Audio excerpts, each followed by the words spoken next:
अस्सलाम वालेकुम नाजरीन, प्रोग्राम तालीम और दुनिया के साथ मैं हूँ हिरा वहीद। नाजरीन, कुछ रोज़ कबल साबिक वज़ीर आज़म और तहरीक इंसाफ के चेयरमैन इमरान खान को गिरफ़्तार किया गया, लेकिन उनकी गिरफ़्तारी के साथ ही मुल्क भर में एहतजाज शुरू हो गए और फ़ौज के ख़िलाफ़ एक जो बयानिया था तहरीक इंसाफ का, वो बिल्कुल फोर फ्रंट के ऊपर आ गया। जहाँ जहाँ तोड़ फोड़ की गई, जो मनाजर पाकिस्तान की कौम ने देखे, जिसके बाद इंटरनेट सर्विस को भी बंद करना पड़ा, मुख्तलिफ शाहराओं को, मोटरवेज़ को बंद करना पड़ा। एहतजाज इतना बदतरीन हो गया कि ISPR ने भी प्रेस रिलीज जारी की और 9 मई की तारीख को पाकिस्तान के लिए स्याह दिन करार दे दिया। नाजरीन, ये तमाम चीज़ें और मौजूदा अगर हालत देखी जाए तो अभी भी तहरीक इंसाफ के चेयरमैन और साबिक वज़ीर आज़म इमरान खान मुख्तलिफ केसेस के अंदर घिरे हुए हैं। 150 के करीब उनके ऊपर मुकदमात हैं, मुख्तलिफ कुछ नैब केसेस भी हैं, तोशा खान, मुख्तलिफ केसेस हैं और वो जमानतों के ऊपर रहाई पा चुके हैं, लेकिन हर अदालत के अंदर वो पेश भी हो रहे हैं। लेकिन तहरीक इंसाफ के सपोर्टर्स,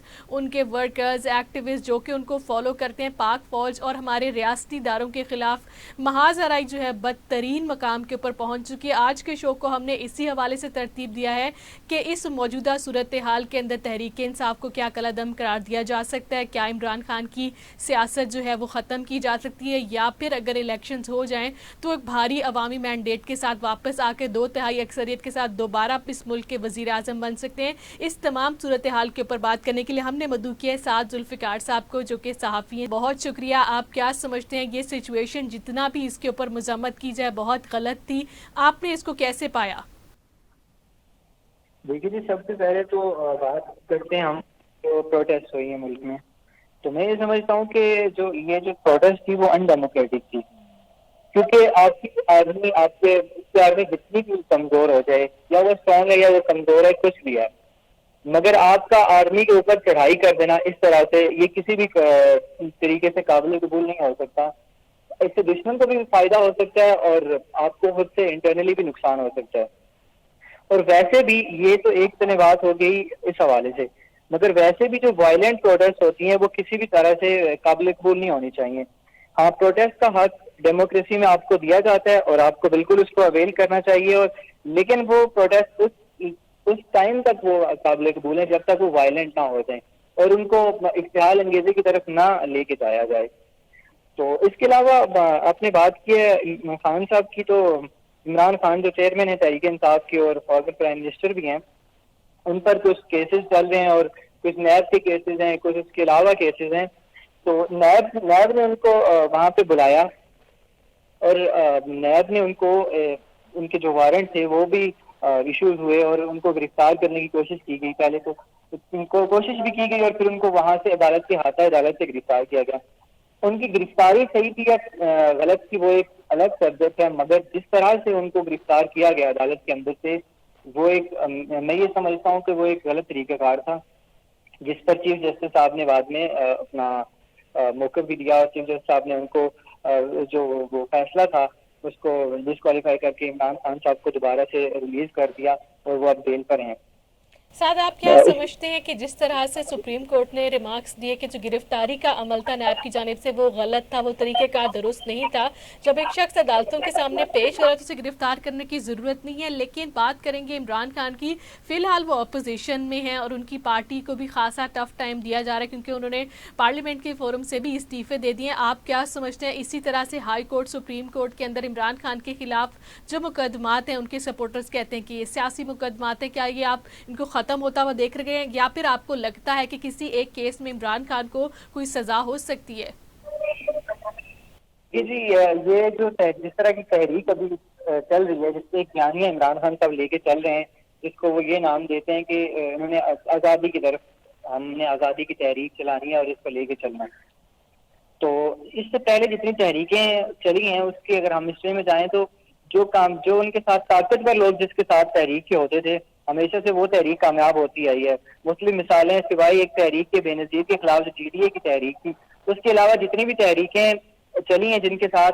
ताकतवर हल्के थे, वो आप समझते हैं कि कौन है ताकतवर हल्के, तो वो तहरीकें कामयाब होती आई हैं। अब इस तहरीक के कामयाब या नाकाम होने के जो फैक्टर्स हैं वो उसमें 2-3 चीजें आ जाती हैं।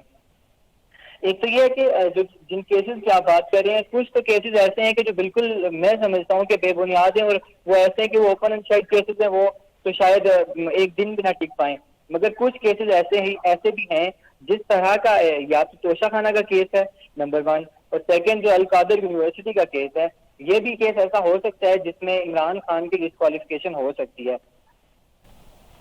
لیکن ساتھ ڈسکوالیفیکیشن ہو یا نہ ہو، یہ تو پاکستان کی سیاسی تاریخ دیکھ چکی ہے کہ کوئی بھی وزیر اعظم اپنا جو 5 سالہ مدت ہے وہ کمپلیٹ نہیں کر پاتا. تحریک انصاف کا فیوچر آپ کیا دیکھتے ہیں؟ کیا ان کو کچھ عرصے کے بعد، کیونکہ الیکشنز کی طرف تو سب نے ہی جانا ہے اور الیکشنز تب ہوں گے جب حکومت اور اپوزیشن مل کر بیٹھے گی، کیا سمجھتے ہیں اس وقت کوئی تحریک انصاف کا جو اتنا سخت بیانیہ ہے ہماری ریاستی اداروں کے خلاف، کوئی اس میں کوئی یو ٹرن لیا جائے گا، یا پھر حکومت جسے کہہ رہی ہے کہ یہ بھی ڈیل کے منتظر ہے عمران خان، اس میں کتنی صداقت ہے؟ دیکھیں یہاں پہ 2 پوائنٹ آتے ہیں کہ الیکشن کی آپ نے بات کی تو پی ٹی آئی کے سروائیول کی آپ نے بات کی، یا عمران خان کے سروائیول کی بات ہے، یا فیوچر کی بات ہے. تو میں یہ سمجھتا ہوں کہ پی ٹی آئی اور عمران خان اگر تو سروائیو کر جاتے ہیں تو یہ کرنٹ سینیریو بن چکا ہے، کیونکہ ان پہ اس طرح کی بھی خبریں آ رہی ہیں کہ پی ٹی آئی کے اوپر بین بھی لگ سکتا ہے، کیونکہ ان کے لوگوں نے اشتعال انگیزی کی اور ان کے لوگوں نے توڑ پھوڑ کی اس کی وجہ سے، اور بھی اس سے پہلے بھی ان سے کیسز ہیں. اور دوسرا یہ ہے کہ چونکہ عمران خان کے اوپر توشہ خانہ کا کیس ہے، عمران خان کے اوپر القادر یونیورسٹی کا کیس ہے، اس کے علاوہ بھی کیسز ہیں، تو وہ ڈسکوالیفیکیشن کی طرف بھی جا سکتے ہیں. اگر تو یہ ان چیزوں سے عمران خان نکلنے میں کامیاب ہو جاتے ہیں اور الیکشن کی طرف چلے جاتے ہیں، جو کہ مجھے ہوتے ہوئے نظر نہیں آ رہے، لیکن اگر الیکشن ہو جاتے ہیں تو عمران خان صاحب نیکسٹ پرائم منسٹر ہو سکتے ہیں. مگر جو بیانیہ وہ لے کے چل رہے ہیں،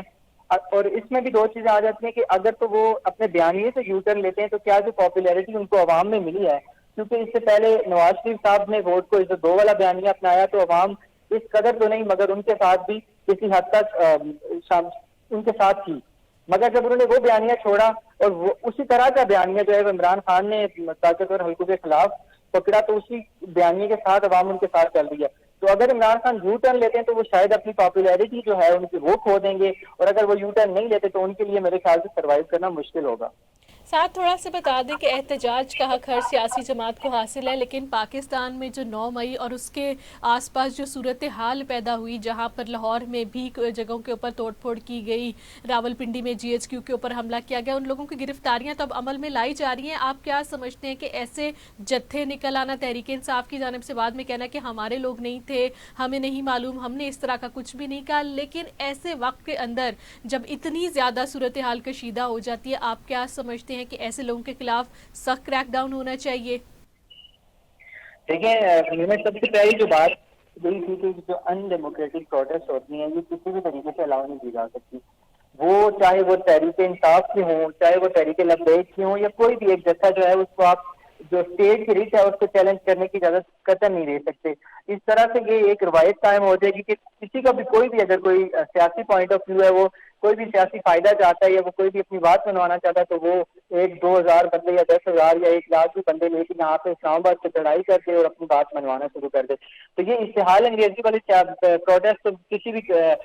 قیمت پہ قابل قبول ہونی نہیں چاہیے. اور ابھی بھی اس میں بھی آپ یہ دیکھ سکتے ہیں کہ گورنمنٹ کا رویہ بھی اس میں یہ سمجھتا ہوں کہ ٹھیک نہیں تھا، کیونکہ اگر ایک طرف ایک پارٹی اگر پروٹیسٹ کر رہی ہے، اگر وہ پیسفل ہے تو آپ اس کو پیسفل پروٹیسٹ کا حق دیں، یا اس کو آپ ایک جگہ مختص کر رہے ہیں کہ آپ یہاں پہ آ کے آپ بیٹھ سکتے ہیں، آپ پروٹیسٹ کر سکتے ہیں، اپنا ریکارڈ کروا سکتے ہیں. پی ٹی آئی کے ساتھ یہ کیا گیا کہ آگے سے کیونکہ پولیس کی جانب سے جو کچھ جگہوں پہ تو ایسا تھا کہ ان کو اجازت دے دی گئی، ان کو کھلا چھوڑ دیا گیا اندر جانے کے لیے، مگر کچھ جگہوں پہ یہ بھی ہوا کہ فائر بھی ہوئے، ان پہ ایئر گیس شیل بھی فائر ہوئے. ساتھ پاک فوج کے خلاف بیانیہ اور احتجاج کرنا اور ان کو للکارنا یا ان کو غلط ثابت کرنا، یہ تو پاکستان میں افسوسناک ٹرینڈ ہے. آپ کیا سمجھتے ہیں کہ اس حد تک محاذ آرائی کہ پاکستان کو سیاہ دن ڈکلیئر کرنا پڑ گیا؟ آپ کیا سمجھتے ہیں اگلے 3 ماہ میں الیکشنز ہوں، اگلے 6 ماہ میں الیکشنز ہوں، یا جلد از جلد الیکشنز کی کال دے دی جائے؟ کیا پاکستان بھر میں احتجاج جو ہیں ان کے اوپر بین نہیں ہونا چاہیے؟ کیونکہ اسلام آباد میں بھی اس وقت دفعہ 144 نافذ ہے، اس کے باوجود بھی کچھ سیاسی جماعتیں حکومت کا حصہ ہوتے ہوئے بھی احتجاج کر رہی ہیں. میرے خیال سے نا احتجاج کے تو نہیں چھین سکتے، مگر یہ ہے کہ آپ جو اس طرح کے جو احتجاج ہیں جن میں اشتعال انگیزی کا خطرہ ہو، شدت پسندی کا خطرہ ہو، ان پہ بالکل ایسے ہے کہ بین ہونا چاہیے. اور ظاہر ہے کہ آپ 144 بھی زیادہ ٹائم تک نافذ نہیں کر سکتے، تو اس چیز میں تو آپ کو دیکھنا چاہیے. साथ थोड़ा सा बात करेंगे मुल्क की मईशत की। पाकिस्तान में ऑलरेडी IMF की जानिब से एक हमें झंडी दिखा दी है कि अब पैसे मजीद नहीं मिलेंगे और ऑलरेडी महंगाई इतनी बढ़ चुकी है, हुकूमत की कोई माशी प्लानिंग नहीं है। क्या आप समझते हैं कि इस वक्त मिसाक मईशत करने की ज़रूरत है या मिसाक जैसे जमहूरियत करने की ज़रूरत है, क्या समझते हैं? देखिए बिल्कुल ऐसे ही है, जैसे आपने मिसाक मईशत करने की जरूरत है, तो मैं बिल्कुल ये कहना चाहूंगा कि जिस तरह देखें पहले मिसाक मईशत मिसाक जमहूरियत हुई थी, तो उसके बाद ये है कि किसी न किसी हद तक शायद उस तरह से डेमोक्रेटिक तो नहीं हम कह सकते, मगर फिर भी ये है कि किसी न किसी तरीके से डेमोक्रेटिक जो प्रोसेस है उसको फॉलो किया जा रहा है। और अभी तक कोई इसके बाद अगर आप देखें तो डिक्टेटरशिप वाला मामला तो नहीं आया, वहां तक हम नहीं पहुंचे। तो मेरे ख्याल में इस सिचुएशन में मिसाक मईशत की बिल्कुल जरूरत है। और आप हिस्ट्री में देखें नवाज शरीफ का जब दौर था 2013 वाला, उसमें भी कोई इस तरह से मईशत स्टेबल नहीं थी। इसाक डार साहब आए, फिर मिफ्ता इस्माइल आए, फिर हफीज शेख आए, असद उमर आए, और फिर अब दोबारा से इसाक डार आ गए, और अभी तक भी कोई इस तरह का मामला चल नहीं रहा और कोई बेहतरी आती हुई दिखाई नहीं दे रही। और उसके ऊपर से सोने पे सुहागा ये कि वैसे ही पाकिस्तान की मईशत इस टाइम अनस्टेबल है। और जो कोई एक सेक्टर चल रहा था, मैं IT सेक्टर की बात करना चाहूंगा, जो कि इंटरनेट की वजह से असर हुआ है। और पिछले दिनों में आपने देखा इंटरनेट क्योंकि बंद कर दिया गया था पाकिस्तान में, और इवन कि अभी तक भी वो प्रॉपर तरीके से रिस्टोर नहीं हो पाया, तो उससे मोर देन 13 अरब जो पाकिस्तानी हैं वो पाकिस्तान को नुकसान उठाना पड़ा है। और शायद अब ये इससे भी जब तक ये मेरे पास आए थे फैक्ट, तो ये उस टाइम का था, और अब शायद इससे भी बढ़ चुके होंगे। तो मेरे ख्याल से मिसाक मईशत की बिल्कुल जरूरत है। साल हक की हुकूमत तो ये कहती है कि हमारे पास और कोई हल नहीं है। PTA को डायरेक्शंस दी जाती हैं कि इंटरनेट सर्विस को बंद कर दिया जाए, क्योंकि पाकिस्तान में एहतजाज नहीं रुक रहे, लोग जो है वो वायलेंस की तरफ जा रहे हैं, सड़कें बंद कर दें, रास्ते बंद कर दें। क्या समझते हैं हुकूमत को इसके अलावा किसी और ऑप्शन की तरफ जाना चाहिए, या फिर हुकूमत ये कहती है हमारे पास और कोई ऑप्शन नहीं है? देखिए मैं तो समझता हूँ बैन कल्चर जो है इसको सबसे पहले बैन होना चाहिए। बैन करना किसी चीज को भी हल नहीं होता। आप इंटरनेट को बैन करने की बात करते हैं, ब्रॉडबैंड आपके खुले हुए थे, और हुकूमत जो है, आप इस्लामाबाद पुलिस का ऑफिशियल ट्विटर अकाउंट देख लें, आप प्राइम मिनिस्टर का देख लें, आप इवन के जो आपके केयर टेकर हैं वजीर आला पंजाब के, उनका देख लें। जितने भी गवर्नमेंट ऑफिशियल्स हैं वो सारे VPN यूज करके वो ट्वीट कर रहे हैं और वो सोशल मीडिया को यूज कर रहे हैं। और जो जनरल पब्लिक है उसको नुकसान ये पहुंचाया जा रहा है कि जो लोग, अब इससे मईशत को भी नुकसान हुआ है, और इसकी वजह से ये भी होता है कि एक एनालॉजी फैलती है। मेरे ख्याल से क्या है कि जिस तरह से कोई स्टूडेंट्स हैं या कोई जो गरीब तबका है, जो कोई कैब चला रहा है, कोई बाइकिया चला रहा है, कोई उबर चला रहा है, या कोई इस तरह के काम कर रहा है, कोई फ्रीलांसिंग कर रहा है, तो उसको नुकसान होता है। तो सबसे पहले मैं ये समझता हूँ कि जो बैनिंग कल्चर है ना, इसको बैन होना चाहिए। पाकिस्तान में किसी चीज पे भी बैन लगाना किसी मसले का हल नहीं होता।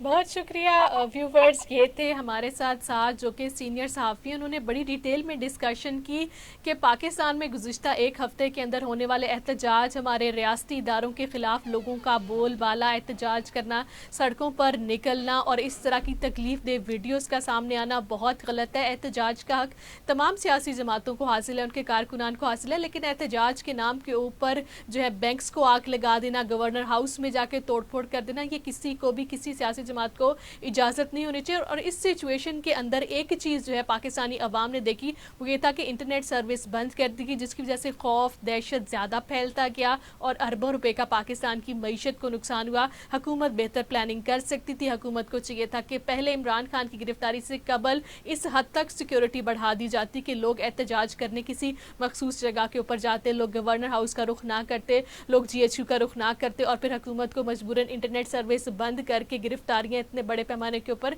ना करनी पड़ती। तालीम और दुनिया से मुझे दीजिए इजाज़त। अल्लाह हाफिज़।